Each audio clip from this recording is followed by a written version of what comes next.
தேவனுடைய பெரிய தரிசனம். இந்த பூமியில் பிறக்கிற எல்லா மனுஷர்கள் மேலேயும் தேவ தரிசனம் உண்டு. எல்லா மனிதர்கள் மேலேயும் தேவனுடைய திட்டம் உண்டு. ஆனால் எல்லாருடைய வாழ்க்கையிலையும் தேவ தரிசனம் நிறைவேறி முடிப்பது இல்லை. எல்லோருடைய வாழ்க்கையிலும் தேவ திட்டம் நிறைவேறி முடிப்பது இல்லை. தேவ தரிசனத்துக்காக யார் பிரயாசப்படுகிறார்களோ, தரிசனத்தோடு கூட நோக்கம் எப்போ இணைகிறதோ அப்போ தான் தரிசனம் செயல்பட ஆரம்பிக்கும். அப்படி நோக்கம் இல்லாத தரிசனம் வெறும் தரிசனமாக தான் வாழ்க்கை ஃபுல்லாக இருக்கும். நான் இந்த பூமியில் இருக்கிற வரைக்கும் தரிசனம் இருக்கும், ஆனால் அது செயல்படாது. இன்றைக்கி ஆண்டருடைய விருப்பம் எல்லாமே தரிசனத்தை செயல்படுத்தக்கூடிய ஜபம் தரிசனக்காரனுக்குள்ளே இருக்கணும், தரிசனத்தை சுமக்கிறவனுக்குள்ளே இருக்கணும். தரிசனக்காரன் செயல்படுகிறவனாக இருப்பான், தரிசனக்காரன் ஜெபிக்கிறவனாக இருப்பான், தரிசனக்காரன் இரவு முழுவதும் விதத்தை தியானிக்கிறவனாக இருப்பான். வசனம் யாருக்குள்ள ஆகாரத்தை போல, பசியை போல, தாகத்தை போல, தண்ணீரை போல, மடையை போல அவன் இழுத்து உள்ள குடிக்கிறானோ அவனுக்குள்ள இருந்த ஜீவ ஊற்றுகள் புறப்பட ஆரம்பிக்கும். உலகத்துக்கு அதிக நேரத்தை கொடுத்துட்டு தேவ சமூகத்தில் ஏதோ நலிஞ்சதையும் நொழிஞ்சு போனதையும் தேவ சமூகத்தில் கொடுக்கிறவனை தேவன் எப்படிங்க தரிசனத்துக்கு பிரயோஜனப்படுத்த முடியும்? முடியாது. தேவ சமூகத்தில் நான் இருக்கிற சகல பிரயாசங்களையும் பரலோகம் கவனித்து கொண்டிருக்குது.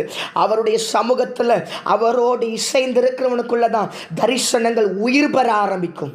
தரிசனம் உள்ளவன் அவமானப்படணும், தரிசனம் உள்ளவன் அசிங்கப்படணும், தரிசனம் உள்ளவன் அதிக வழிகளை சுமக்கணும். பெரிய பெரிய தரிசனங்கள் அதனுடைய ஆரம்பமே அவமானத்திலிருந்து தான் ஆரம்பிக்குது.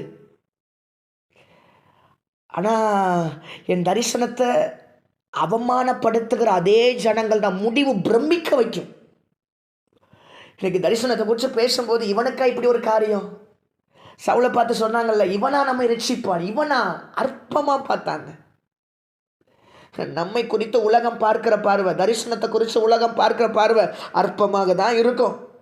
ஆனால் அதன் நடுவுலையும் தரிசனத்துக்காக ஓடுகிற ஒரு மனுஷன் பின்னாக நின்று பேசுகிறவருடைய வார்த்தைகளை கேளாமல் அவர் கொடுத்த தரிசனத்தை முன்வைத்து ஓட ஆரம்பிப்பான்.